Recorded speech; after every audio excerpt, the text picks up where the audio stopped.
자, 계속해서 다시 26번 문제부터 보겠습니다. 가등기 담보권에 관한 주제 되겠고요. 자, 갑은 을에게 빌려주는 5천만 원 담보기에서 을 소유 X 토지에 대해서 가등기를 마쳤다라고 해서 을 소유의 X 토지에 대해서 1번 갑이라는 사람이 담보 가등기 설정을 하게 됩니다. 그래서 가등기 담보권자로서 지위를 가지고 있다. 두 번째, 병이라는 사람이 저당권을 취득을 하게 된다라고 해서 다시 이제 기본 틀 보겠습니다. 여러분 자료 82페이지 가등기 담보권 한 문제 구성되고요. 일단은 여기서 사용되는 게 청산금의 결정이라고 해서 담보 목적 부동산의 가액에서 자신의 채권액 또는 선순위 담보 물권자의 채권액을 포함해서 빼서 청산금을 결정해서 통지가 된다. 이때 후순위 담보권자의 채권액은 빼지 않는다. 이게 한번 답이 됐었고요. 두 번째 이슈, 채권자는 이렇게 청산금 통지를 하게 되면 다툴 수가 없다라고 할 것. 세 번째, 후순위 권리자 청산기간에 한정해서 경매 청구할 수 있다. 중간 보려고 하지 마. 그냥 경매 청구할 수 있다라고 할 것. 그 다음에 채권자가 청산금 지급한 후 한 경우에 이때 소유권 이전을 하지 않더라도 과실 수취권은 귀속이 되겠죠. 그 다음에 이제 청산 절차를 거치지 않고 본 등기하면 무효이지만 나중이라도 청산 절차를 거치게 되면 그 등기는 유효한 등기가 되게 된다. 그 외 쟁점으로서 담보가 등기는 말소 기준 권리의 일종이기 때문에 경매가 진행되면 무조건 어떻다 소멸하게 된다라고 할 거예요. 이 정도로 전제를 삼습니다. 해서 1번 좀 이따 보겠고 2번 갑이 청산기간 지나기 전에 본등기 마치면 그 본등기는 무효. 오른편 병은 청산기간 한정해서 제일 끝머리 경매를 청구할 수 있다. 4번 갑의 가등기 담보권 실행을 위한 경매 절차에서 소유권 경매가 진행이 돼서 갑의 가등기 담보권은 소멸한다라고 할 것. 청산금을 지급할 필요 없이 청산 절차가 종료가 됐을 때 과실 수취권은 갑에게 귀속이 되게 된다라고 해서 결국 소유권 자체는 소유권 이전 등기가 넘어가야 되고요.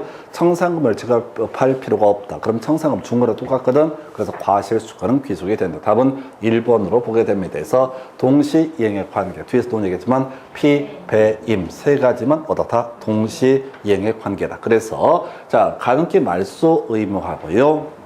채무 변제 의무가 선이행 의무가 된다. 뒤에서 한 번 더 문제 보실 거야. 해서 무효인 경매에 있어서 소유권 이전 등기 말소 의무하고 그다음에 배당금 반환 의무가 선이행 의무가 되게 된다. 하나 더. 임차권 등기 명령에 따른 주택 임차권 등기 말소 의무하고 임차 보증금의 반환 의무는 보증금 반환 의무가 선이행 의무에서 답은 1번 이렇게 구성을 했고요. 그 다음 주제 가서 확인을 해보겠습니다.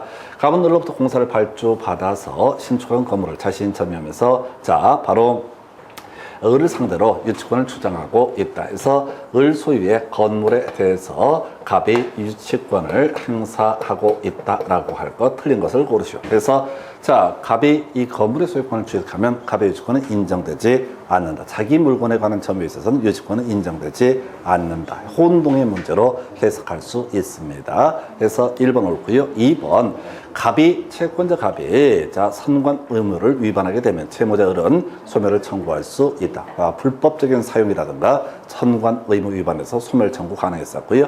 관련한 쟁점, 지상권에서 2년분 지료 체납했을 때 소멸 청구라는 주제와 연계가 되죠. 3번 질문요. 채무자 을이 건물을 직접 점유하고 이를 매개로 갑이 간접 점유를 하고 있는 경우 갑의 유치권은 인정되지 않는다. 이것도 주요 쟁점 이렇게 봐야겠고요. 간접 점유를 이유로도 기본적으로 유치권 성립할 수 있다. 그런데 바로 채무자가 직접 점유할 때는 유치권은 인정되지 않는다. 그 다음에 갑의 공사대금 채권에 대한 변제기 도래기 전에 경매 개시 결정의 등기가 있는 경우 갑은 유치권을 행사할 수 있다. 그래서 이걸 틀리게 뽑아냈죠. 그래서 유치권을 행사할 수 없는 게 두 가지가 있었죠. 압류 효력이 발생한 후에 성립한 유치권이라고 하는 거. 그리고 또 하나가 유익비 상환 청구에 대해서 법원에서 상환기간 허여했을 때 더 이상 유치권 행사할 수 없다라고 할 것. 그 다음에 이제 원래 점유를 상실하게 되면 유치권 소멸하게 되겠지만 다시 점유를 회복하게 되면 유치권은 되살아난다라고 해서 답은 4번. 하나 더 가볼까요? 해서 유치권 문제, 유치권 소멸 사유끼리 연결된 것은 해서 일단은 점유 상실이라고 하는 거 유치권자의 유치 목적물에 관한 소유권 취득에서 자기 물건에 관한 점유하고요. 점유 상실은 유치권은 소멸사유. 그러나 자, 간접 점유 얘기죠. 제3자에게 유치물을 보관하고 있다. 간접 점유,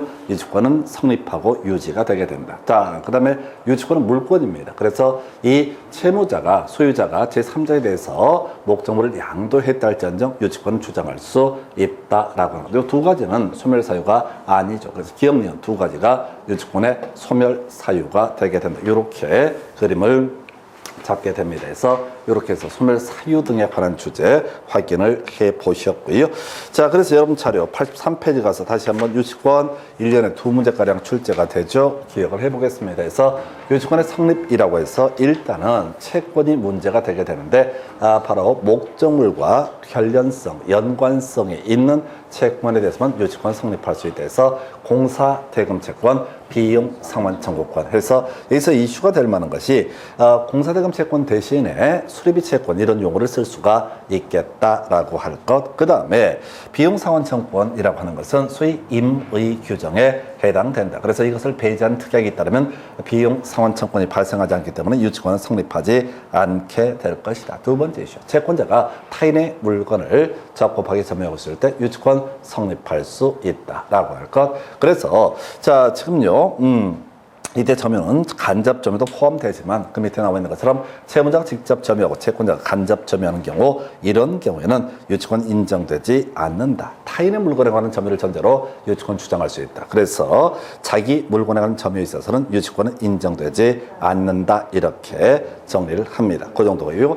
그 다음에 유치권에서 가장 중요한 것 중에 하나가 인도거절권, 거의 문제의 대부분을 차지하죠. 그래서 압류의 효력이 발생한 후에 성립한 유치권하고요. 그 다음에 지금 유익비 상환 청구에 대해서 상환 기간을 허용했을 때 이때는 어떻다? 인도거절권 행사할 수 없다. 그 정도까지 보겠습니다. 그래서 답은 1번. 자, 그 다음 주제 살펴보겠습니다.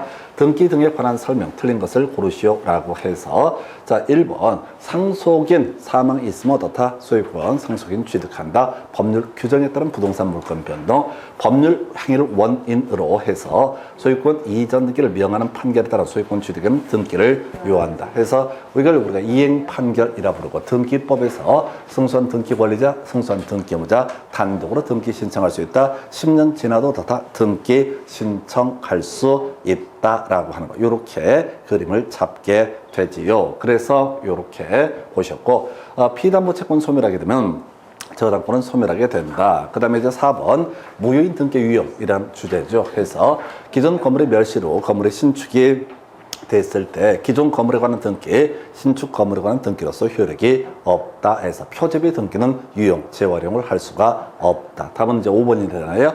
공유물 분할 청구 소송에서 조정이 이루어지면 등기하지 않더라도 단독 소유권 취득한 요걸 틀리게 구성이 됐습니다. 그래서 다시 186조, 187조 27회인가 28회 때까지 마지막 구성이 됐었고 27회 때인가 마지막이고 작년에 문제 구성할 때는 그런 식이었었죠. 등기를 요하지 않는 판결은 이행 판결을 말한다 해서 틀리게 답을 구성을 했던 바가 있습니다. 해서 일단 논의의 쟁점이 되게 될 거 이렇게 논의를 쟁점을 삼아야 되죠. 그래서 자, 시효 취득 두 가지로 접근합니다. 해서 자, 분묘기지권이라고 하는 거, 분묘기지권에 시효 취득이라고 하는 것은 어떻다? 등기가 필요가 없다라고 등기할 수도 없는 권리였었고요. 이에 비해서 소유권이나 지역권 등에 있어 지상권에 있어서 시효 취득은 등기해야 된다. 공유물의 분할과 관련해서 등기가 필요 없는 거. 자, 확정 판결, 공유물 분할 판결이 있게 되면은 이때는 어떻다? 등기가 필요가 없다. 그런데 공유물 분할 청구 소송 과정에서 이렇게 조정, 협의가 이루어지게 되면 그때부터 다시 어떻다? 등기해야지 물권 변동 효력이 발생하게 된다. 그래서 답은 5번으로 구성을 했었고요. 그 정도까지. 그 다음 주제 가서 보겠습니다. 계약에 관한 설명 등 틀린 것을 고르시해서 계약의 유형력이 매매, 교환, 임대차, 낙성 계약이고요. 쌍무 계약이고 유상 계약에 해당이 되게 된다. 그래서 낙성 계약이라는 표현 대신에 간간히 구성하는 게 불요식 계약이라는 표현을 쓰게 되죠. 그래서 의사의 합치만 있다라고 하면 계약서 쓰지 않더라도 계약은 성립하게 된다. 이렇게 뼈대를 잡게 됩니다. 해서 1번 교환 계약이라고 하는 거 낙성계약이고 유상계약, 매매계약, 유상계약, 쌍무계약 해서 매매교환, 임대차, 낙성, 유상, 낙성, 쌍무, 유상계약 해서 이런 것도 있었죠. 쌍무계약은 어떻다? 유상계약이다. 유상계약은 쌍무계약. 이건 틀렸어. 쌍무계약은 어떻다? 유상계약이다. 이런 식의 지문들, 옛날 지문들이 되겠고. 자, 지금 이제 유상계약일 때, 유상계약인 교환계약, 임대차 계약에도 매매 관한 규정이 준용되게 된다라고 해서 오른편. 자, 답은 4번 뽑았어요. 그래서 뒤만 봐야 돼. 매매계약은 요물계약이다. 틀렸죠? 매매계약은 낙성계약이 되게 된다. 이게 함정 파봤어요. 그래서 계약금 약정이 있는 매매계약 하게 되면 빨간 매매, 노란 매매 이렇게 가셔야 된다고. 그래서 이거 틀린 모질이야. 해서 자세히 보면 안 된다고. 계약금 계약이 요물계약이고 매매계약은 낙성계약이 돼서 답은 4번 해서 5번은 별 쟁점이 되지 않습니다. 해서 이렇게 함정 파봤고요. 그 다음 주제 가서 확인을 해보겠습니다. 청약과 승낙 등에 관한 성립에 따른 계약의 성립 등 틀린 것을 해서 의사의 합치 있으면 계약은 성립한다. 이게 가장 기본이 되게 될 테고 청약은 상대방의 도달에서 효력이 발생하게 되면 철회하지 못한다. 한편 승낙 기간을 정한 청약이라고 하는 거 그 승낙 기간 내에서만 유효한 것이 되게 된다. 그래서 기간이 지나면 청약은 효력을 잃게 된다. 자, 끄트머리 봐야 돼. 계약은 성립하지 않는다라고 해서 합의가 없다. 무의식적, 유의식적이 중요한 게 아니라 합의가 없다 그러면 계약은 성립하지 않는다. 지난번에 이걸 취소할 수 있다 해서 틀리게 나왔던 바가 있었죠. 취소할 수 있다 앞에는 착오, 사기, 강박, 그 다음에 미제한 능력자의 법률이면 어떻다? 취소할 수 있다. 자, 불특정 다수인에 관한 청약도 가능하다. 자, 격지정한의 계약이라고 하는 거. 자, 승낙의 통지가 발심됐을 때 효력이 발생한다. 청약은 당연히 어떻다? 도달했을 때 효력이 발생한다. 이제 요거 이제 문제 자체가 그래요. 별 내용이 없다 보니까 약간 말장난하는 식으로 구성하는 그런 영역이 되겠습니다. 답은 5번으로 구성을 했고요. 그 다음 주제 가서 확인을 해보도록 하겠습니다. 자, 요거 이제 외워야 되지 해서 자, 보호받는 제3자. 자, 답 외우고 들어가야 돼. 계약 해제 소급표부터 보호받는 제3자라고 해서 자, 가등기를 마친 자, 소유권 이전기를 마친 자, 가압류 채권자, 대항력을 갖춘 임차인, 가등 앞대. 그냥 외우고 들어가셔야 돼. 이거 읽어보시고 자시고 할 짬이 없어요. 이거를 1분 안에 풀어야 된다고. 그러면 답이 다 정해져 있어야 돼. 사람들 크게 착각을 하는 게 읽어보고 나서 웃기고 자빠져 있네. 아까 그 85% 읽어보십니다. 그래서 하여튼 시험장 가서 쓸데없이 읽어 쳐있고 하면은 그 또라이들이야. 그냥 보호받는 제3자 얘기하게 되면 가등 앞대. 이에 대응해서 우리가 민법 총칙 파트 통정 허위 표시에서 보호받지 못하는 제3자, 본인과 수익자, 본인과 제3자, 본인과 수익자, 본인과 제3자는 보호받지 못하는 선의 제3자의 범주다라고 하는 거. 그 다음에 또 하나가 가등 앞대. 이 두 개를 묶으면은 1년에 무조건 한 문제 구성하게 됩니다. 해서 논리구조는 이런 식이야. 해제권, 내용 볼 것도 없어. 해제권 행사가 이루어지게 된다라고 했을 때 소급해서 무효가 될 테고요. 그 다음에 소급해서 무효가 되고 여기서 이제 원상회복, 이자 같은 것을 지급을 해야 된다. 손해배상을 청구할 수 있다. 이런 식으로 가게 되는데 자, 문제는 계약 해제 소급표부터 보호받는 제3자. 이걸 아예 외우고 들어가는 거야. 가등 앞대. 해서 지금 이제 뒤에 보니까 소유권 이전 등기 다 해제 전이죠. 계약 해제 전에 완전한 권리를 취득한 자라고 해서 소유권 이전 등기를 마친 자, 가등기를 마친 자, 대항력을 갖춘 임차인, 그리고 얘는 아니죠. 해서 기형, 니은, 디귿 해서 답은 3번 이렇게 구성을 하게 됩니다. 그래서 이게 이제 가압류 채권자고 가처분 채권자를 자꾸 착각을 유도한다고 해서 가처분 채권자는 보호받는 제3자의 범주에 해당하지 않는다. 가등 앞대 이런 식으로 자, 가등 앞대 이렇게 외우셔야 돼. 그래야지 이걸 1분에 풀는 거지. 이걸 해가지고 뭐 을로부터 토지를 매수 이럴 짬이 없어요. 그래서 이게 시험이라고 하는 게 이제 2차 과목들은 얘기가 좀 빨라. 사람들이 어차피 어마무시한 법조문이다 보니까 몇 개만 딸딸로 외워가지고 흉을 쳐. 근데 심지어 2차도 사실은 대부분 수험생들이 읽어쳐 읽습니다. 읽어보면서 이게 뭘까라고 해서 그러니까 85%가 되는 거지. 그래서 모듈이들이야 그냥 답이 정해져 있어. 이 문제가 나올지 안 나올지를 모를 뿐이지 나오면 가등압대 약 거의 2년에 한 문제 골라 출제하는 게 가등압대 해서 이게 우리가 무식하게 외워버리니까 그냥 딱 찍고 넘어가는 거지. 이걸 하나하나 사안을 생각을 해본다고 생각해 보세요. 답이 안 나오지. 이걸 머리가 터져버린다고 해서 가등압대에서 답은 3번. 그 다음 문제 가서 확인을 해보겠습니다. 동시이행 관계 있지 않는 것은 피, 배, 임. 이건 뭐 빨리 찍어야 돼. 다음 몇 번? 5번 해서 주로 이제 문제 구성할 때 이슈가 되는 것이 바로 무효인 경매에 있어서 배당금 반환 의무와 소유권 이전 등기의 말소 의무하고요. 그 다음에 임차권 등기 명령에 따른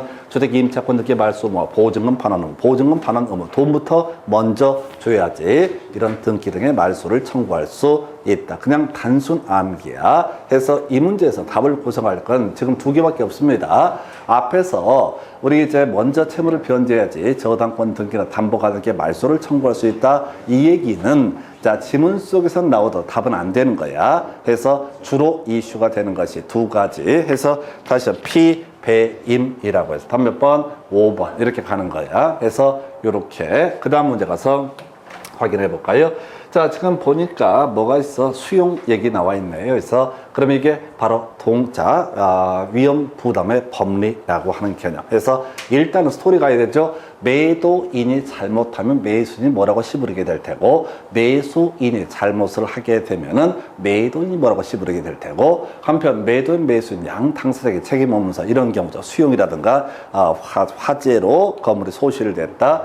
자, 태풍으로 건물이 날아갔다. 뭐 이런 사연 등이 발생하게 되면 매도인도 한마디 씨부리고 매수인도 한마디 씨부린다. 근데 출제 포인트가 되는 것 중에 하나가 항상 매도인은 받았던 돈을 토해내야 되고 또는 줄 돈은 어떻다 넘겨줘야 된다라고 하는 거 항상 이슈에서 여러분 요약집 자 바로 위험 부담의 법리라고 해서 작년에도 이제 위험 부담의 법리 관련해서 한 문제 구성이 됐었는데 여러분 자료 자 91페이지 가서 보게 되면 후발적 불능이라고 되어 있습니다. 91페이지 하단부 동시이행 항목문 밑에 해서 매도인의 귀책 사유로 건물이 홀라당 불이 타버렸다라고 하면 매수인이 뭐라고 씨부리게 된다. 바로 뭐 한다고요? 계약 해지하고 이행 불능 상태니까 계약 해지하고 뭘 할 수 있다? 손해배상을 청구할 수 있다. 근데 매수인의 귀책 사유로 건물이 홀라당 타버렸다. 그래서 좀 소유권 이전 등기 넘어가기 전에 자 매수인이 와서 청소하다 불을 내버렸다.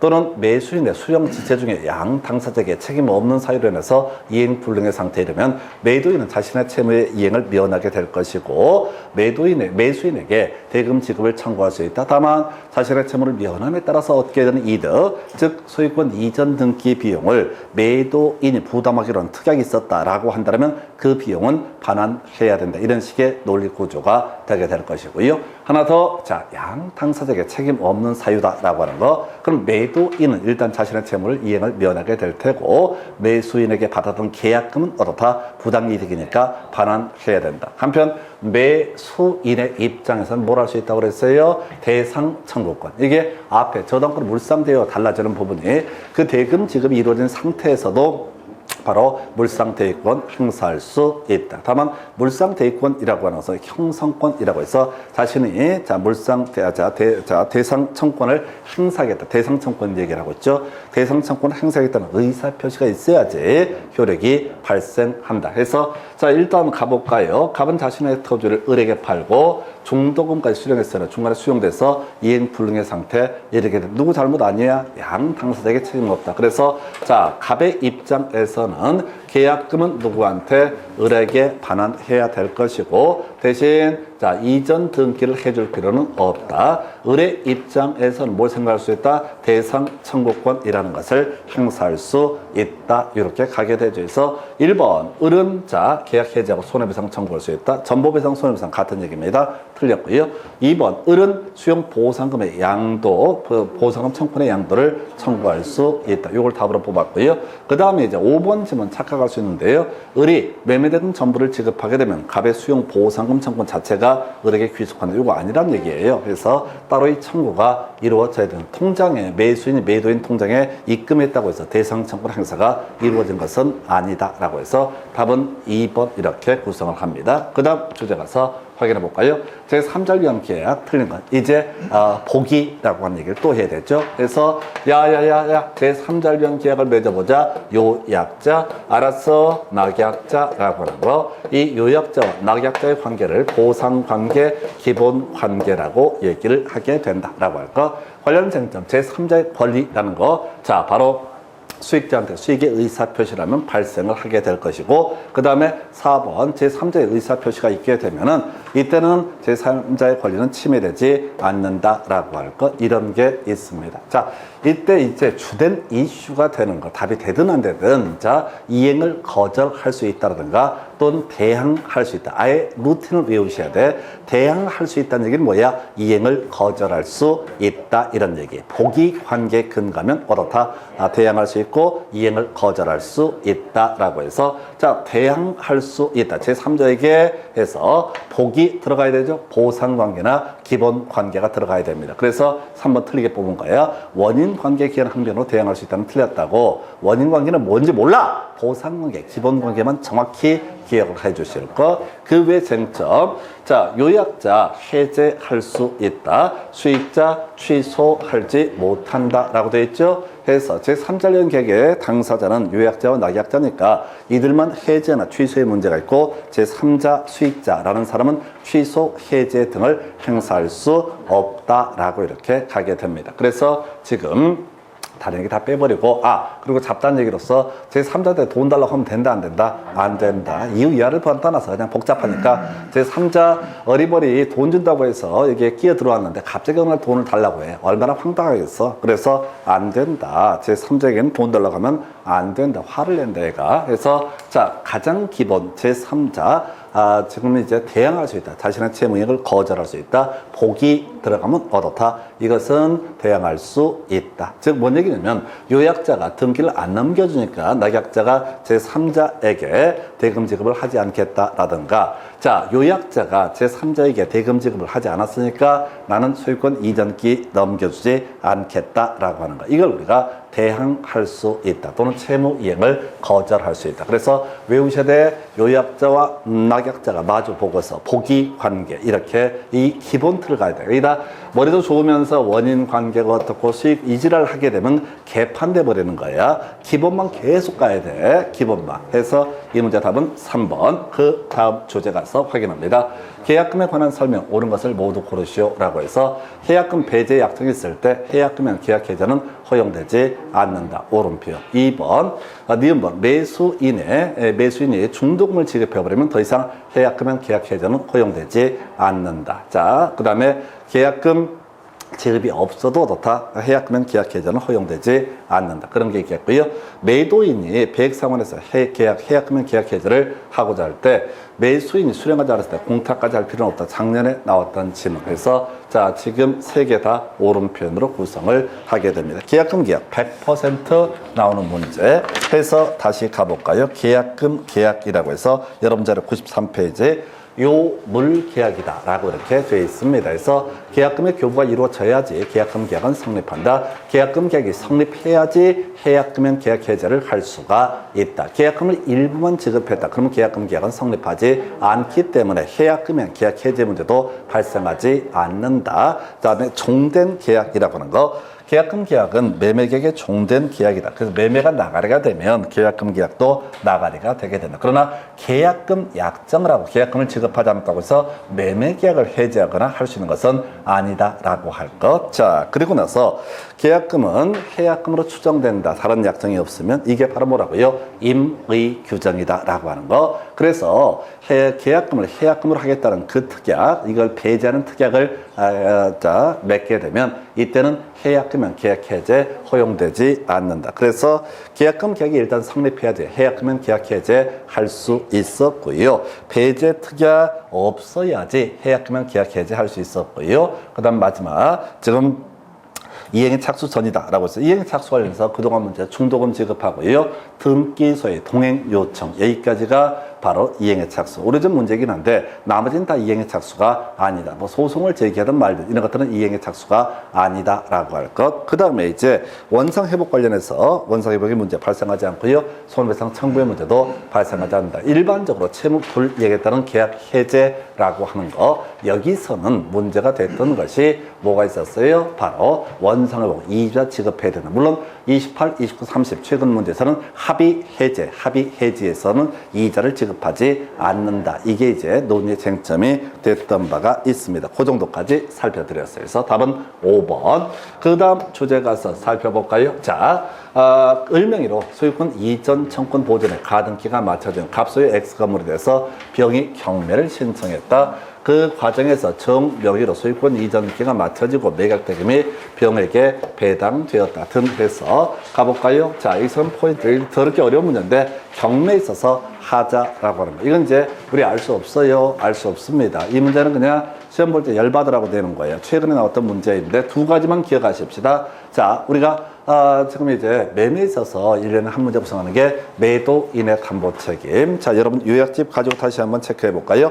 여러분 자료 몇 페이지? 94페이지 가서 체크합니다. 해서 94페이지 가서 담보 책임 관련해서 무과실 책임이다 라고 하는 거 제일 쉬웠던 게 뭐가 있었냐면 지금 이제 제측기관에서 선의 매수인은 안 날로부터 1년, 그다음에 악의 매수는 계약 한 날로부터 1년. 자, 한편 무과실 책임인데 매수인이 어떤 손해 발생에 기여를 하게 되면 그 부분을 까주게 된다. 이런 내용이 있었고요. 면책 특약, 끄트머리 면할 수 없다. 알면서 고지하지 않은 이상 면할 수 없다. 이것도 5년 동안 한 번 답을 뽑았던 주제. 자, 그 다음에 이제 권리 하자 관련해서 경우의 수가 몇 개가 있죠. 이걸 하나로 외울 수 없어. 자, 우리가 매도인의 담보 책임은 첫 번째 대금 감액 청구, 두 번째 계약 해제, 세 번째 손해배상 청구 해서 대금 감액 청구라고 하는 것은 일부 받았어야 돼. 그리고 목적을 달성할 수 있다라는 전제가 쌓여 있을 때 대금 감액 청구의 문제가 발생한다. 두 번째, 아예 받지 못하거나 일부 받았다 할지라도 목적을 달성할 수 없다라고 했을 때 그때는 대금 감액 청구는 의미가 없고 계약 해제 문제. 그다음에 이제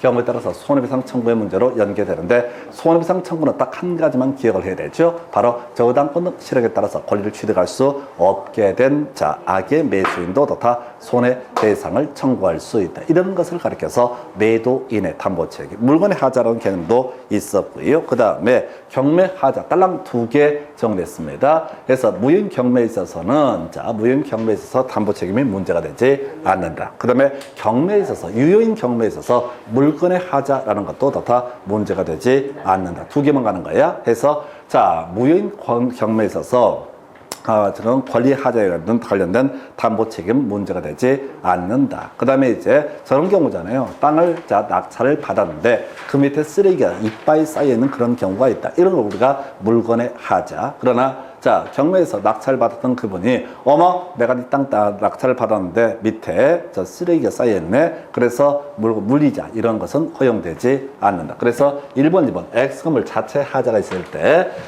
담보 책임 물을 수 없다. 갑을 병장 따져 물을 것도 없어. 그냥 물건 자체 하자가 있을 때는 어떻다? 담보 책임 물을 수 없고요. 경매 절차가 무효일 때 손해배상 청구할 수 없죠. 손해배상 얘기가 계약 해제 손해배상 그 다음에 청구라든가 또는 이제 감액 청구 이런 것들이 담보 책임의 한 유형. 교환 계약할 때도 손해배상을 청구한다라고 하는 거, 계약 해지할 수 있다 이런 표현이 나오거든요. 그게 담보 책임의 한 유형이 되게 된다. 그래서 이 문제 답은요. 지금 2번을 가지고 나머지 보시면 안 돼. 봐서도 안 되고 경매 물건의 하자. 그래서 이것도 그래. 뭐 읽어볼 것도 없어.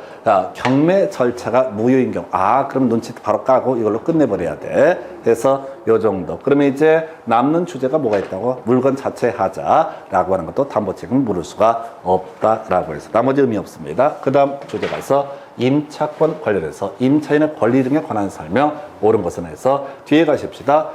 매수를 청구할 수 있다. 건물의 매수를 청구할 수 있다. 이건 임대차가 종료가 된 시점에서만 발생한다. 해서 다시 가볼까요? 지상권에서 파생됐던 개념이 뭐가 있었냐면 지상권의 소멸에 따라서 지상 물의 매수 청구라고 하는 거, 그 다음에 유익비 상환 청구, 전세권에서, 건물 전세권에서 이슈가 됐던 것이 부속물의 매수 청구 문제하고요. 그 다음에 또 하나가 유익비의 상환 청구, 뭐 이런 것들이 주요 이슈가 되게 된다. 그래서 임차권 파트에서는, 임차인의 권리의 임차권 파트에서는 자, 건물이라고 했을 때 부속물의 매수 청구, 토지라고 했을 때 지상물 또는 건물의 매수 청구, 그 다음에 이제 유익비 상환 청구에 대해서 비용 상환 청구권이라고 해서 필요비와 유익비 상환 청구 등에서 어느 쪽이 됐든 기본적으로 임대차가 종료가 된 시점, 다만 필요비 상환 청구를 지출했을 때 바로 상환 청구를 할 수가 있다. 필요비만, 자, 자, 그 주택의 도락을 자, 고장나서 임차인 수리했다. 그러면 이때는 바로 필요비에 해당이 되기 때문에 바로 필요비 상환 청구라고 하는 개념이 있게 될 테고요. 하여튼 그래서 1번, 자, 지금 보니까 부속물 나와 있죠? 부속물의 매수 청구라고 하는 것은 이제 임대차가 종료가 됐을 때 2번 질문, 자, 가액 증가 현존 필요비라고 하는 거 틀리게 구성이 됐죠. 자, 3번 질문, 건물을 소유를 목적으로 하는 토지 임대차의 기간이 만료됐을 때 갱신 청구에서 들어주지 않으면 건물의 매수를 청구할 수 있다라고 할 거. 자, 그 다음에 답 4번인가요? 건물 소유를 목적으로 하는 토지 임대차 등기하지 않더라도 지상 건물의 보존 등기라면 자, 임대차 제3자에 대해서 효력이 발생한다. 정리 한번 해보겠습니다. 임차권이라는 거 채권입니다. 그래서 제3자에 대해서 임차권을 주장하기 위해서는 기본적으로 더 임차권 등기를 하는 게 가장 일반적인 모습. 근데 임차권 등기가 아닌 경우가 있을 수가 있겠다. 임차권 등기가 아닌 경우가 있을 수가 있다. 그게 이 토지 임대차에서 지상 건물에 대해서 소유권 보존 등기하게 되면 이때는 대항력 발생하게 된다라고 할 거. 또 하나가 저거 있었죠. 주임법 상임법에서는 임차권 등기를 하지 않더라도 인도받고요. 그 다음에 주민등록 이전하게 되면 그 다음날 0시부터 대항력이 발생한다. 상임법에서는 인도받고요. 사업자 등록 신청하게 되면 그 다음날 0시부터 대항력이 발생한다. 그래서 나오는 결론이 뭐였어? 바로 저당권 설정 등기이라고. 자, 그 전입신고한 날이 똑같다 그러면 뭐가 저당권이 선순위 권리자가 된다. 아예 미리 선입권 가지고 가셔야 됩니다. 해서 그 정도. 답은 4번이고 5번. 토지임대차 묵시적으로 갱신됐을 때 임대인, 임차인 각각 언제든지 해지 통지할 수 있고, 임대인이 해지 통지하면 6개월 후에, 임차인이 해지 통지하면 1개월 후에 효력이 발생한다. 그 정도까지. 답은 4번.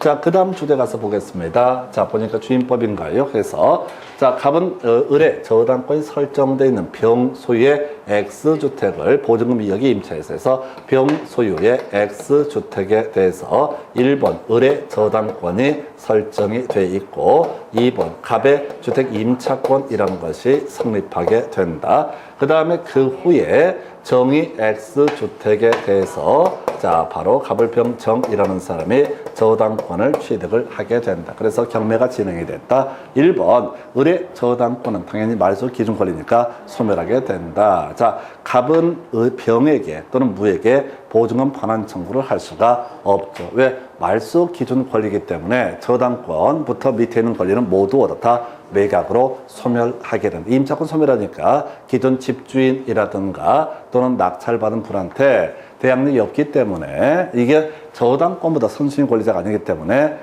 바로 보증금 반환 청구할 수 없고요. 갑이 적법한 배당 요구를 하면 을보다 먼저 배당, 말도 안 되는 소리지. 자, 을 먼저 배당받고 적법한 배당 요구는 병보다는 어떻다? 우선 변제를 받게 된다라고 해서 답은 몇 번? 4번에서 좀 유치한 문제 뽑아봤습니다. 그 다음 문제 살펴보도록 하겠습니다. 상임법에 관한 설명. 자, 틀린 것을 고르시오라고 해서 1번 가볼까요? 상임법이든 주임법이든 마찬가지입니다. 임대차 계약을 체결하려는 사람, 새로운 임차인이 되고자 하는 사람, 임대인의 동의를 얻어서 자, 바로 세무서장에게 임대차 관한 정보 제공을 요청할 수 있다 해서 이런 경우잖아요. 그래서 여기 하나의 상가 건물에 여러 명의 임차인이 있다. 그럼 순위가 문제가 되니까 바로 임대인의 동의를 받아서도 다 정보 제공을 요구할 수 있다. 주임법도 마찬가지입니다. 새로운 주택이 임차인이 되려는 사람, 기존에 임차인 여러 명이 있는 경우가 있을 수가 있다. 그걸 확인할 수 있는 방법, 정보 제공을 요구할 수 있다. 다만 이때는 뭐가 임대인의 동의. 2번 질문요. 임차인, 권리금 회수기에 보장할 필요가 없는 경우. 자, 4가지는 외우고 들어가야 된다고 했습니다. 3기분 차임 연체 있었고요. 고의 또는 중대한 과실행 파손, 동의 없는 전대차. 마지막 임대인이 1년 6개월 이상 공실로 두게 되면 이때는 뭐라고요? 권리금 회수기에 보호받지 못한다. 그리고 앞에 3가지 시리즈는 바로 계약갱신 요구권 인정되지 않는 사례. 임차인 계약갱신 요구할 수 있으나 전체 임대차 기간 10년을 초과해서는 아니 된다. 임대차가 종료된 후 보증금이 반환되지 않았을 때 상가건물 소지 법원에 임차권 등기 명령 신청할 수 있다 해서 주택도 소재지입니다. 그래서 이런 것들은 중요한 쟁점 아니에요. 틀리든 맞든 답을 뽑는 쟁점은 아니고요. 자, 답은 5번인가요? 임대차 계약이 묵시로 갱신했을 때 임대인의 계약 해지 통고가 있으면 3개월에서 아예 임대인은 어떻다 해지 통고를 할 수가 없죠. 임차인만 어떻다 해지 통고를 할 수가 있다. 이렇게 정리합니다. 그래서 자, 이렇게 해서 이제 보셨고, 일단은 우리가 민법 파트에서 제일 문제가 되는 게 40분 안에 40문제를 풀 수가 없다는 게 현실입니다. 그래서 지금부터도 계속 그러는 거예요. 읽어봐서 맞추고 말고 하는 거 아니야. 우리가 이제 어려운 문제 몇 개 있습니다. 근데 아까 우리가 했던 얘기 중에 하나가 계약 해제 소급표를 더 보호받는 제3자라든가 또는 문제 더럽게 어렵게 나오는 게, 크게 나오는 게 유치권 얘기할 때 압류 효력이 발생한 후에 성립한 유치권 이런 것들 복잡하게 구성하거든요. 그 미리 선입권 가지고 가시게 되면은 된다. 그리고 문제가 길면 읽어보지 마. 어차피 문제 읽어봤자 그 내용을 파악하고 지문을 분석하고 이럴 짬 없거든요. 근데 지문만 보더라도 암기된 게 있으면 대강 때려 맞출 수 있다. 지문을 보면서 풀 수 없는 문제는 앞에 문제를 보더라도 어떻다? 어차피 1분 안에 때려 죽여도 풀 수가 없다. 그래서 가능하면 문제 보지 마시고 바로 지문 가셔야 돼. 이거는 입시처럼 등수 매기는 시험이 아니야. 그냥 15% 안에 들 거냐 85% 안에 들 거냐 요 싸움이라고. 그래서 85%가 하는 방식이 뭐라고? 또박또박 다 쳐 읽어. 그냥 어떻게든 자기가 다 오늘 다 해결해야겠다고. 절대 안 돼. 지문 보면서 불안하겠지. 문제를 봐도 불안하긴 마찬가지. 이래도 죽고 저래도 죽기는 마찬가지야. 근데 시간을 세이브하는 거, 이런 문제들 어렵지 않거든요. 근데 거의 뒤에까지 못 온다고. 여기까지 못 따라오니까 이런 문제를 못 풀어. 해서 하여튼 오늘 말씀해 주제는 항상 똑같은 얘기야. 기왕에 이렇게 베린 몸 그냥 어떻게 하자? 과감하게 질러야 된다. 그래야지 살아남지. 나머지 85%가 하는 그 길을 뚜벅뚜벅 무식하게 가는 거, 그걸 우리 전문용어로 모지라 부릅니다. 오늘 여기까지 가겠습니다. 수고하셨습니다.